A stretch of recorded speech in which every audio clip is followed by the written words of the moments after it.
টাঙ্গাইলের মির্জাপুরে ভাগ্নির সাথে খালু হাইরে বন্ধ ঘরে খাইছে গো ধরা। জামালপুরে ছেলের সাথে মায়ের পীড়িত শুনেন ভাই, ওরে কি বলিব লজ্জার কথা, ও হাইরে লজ্জায় মরে যাই।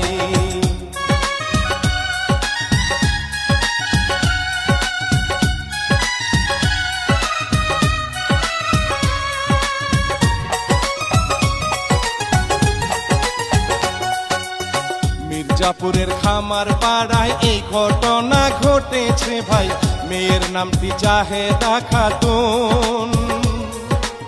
মাদ্রাসাতে পড়তো সেজে দেখতে ভীষণ সুন্দরী,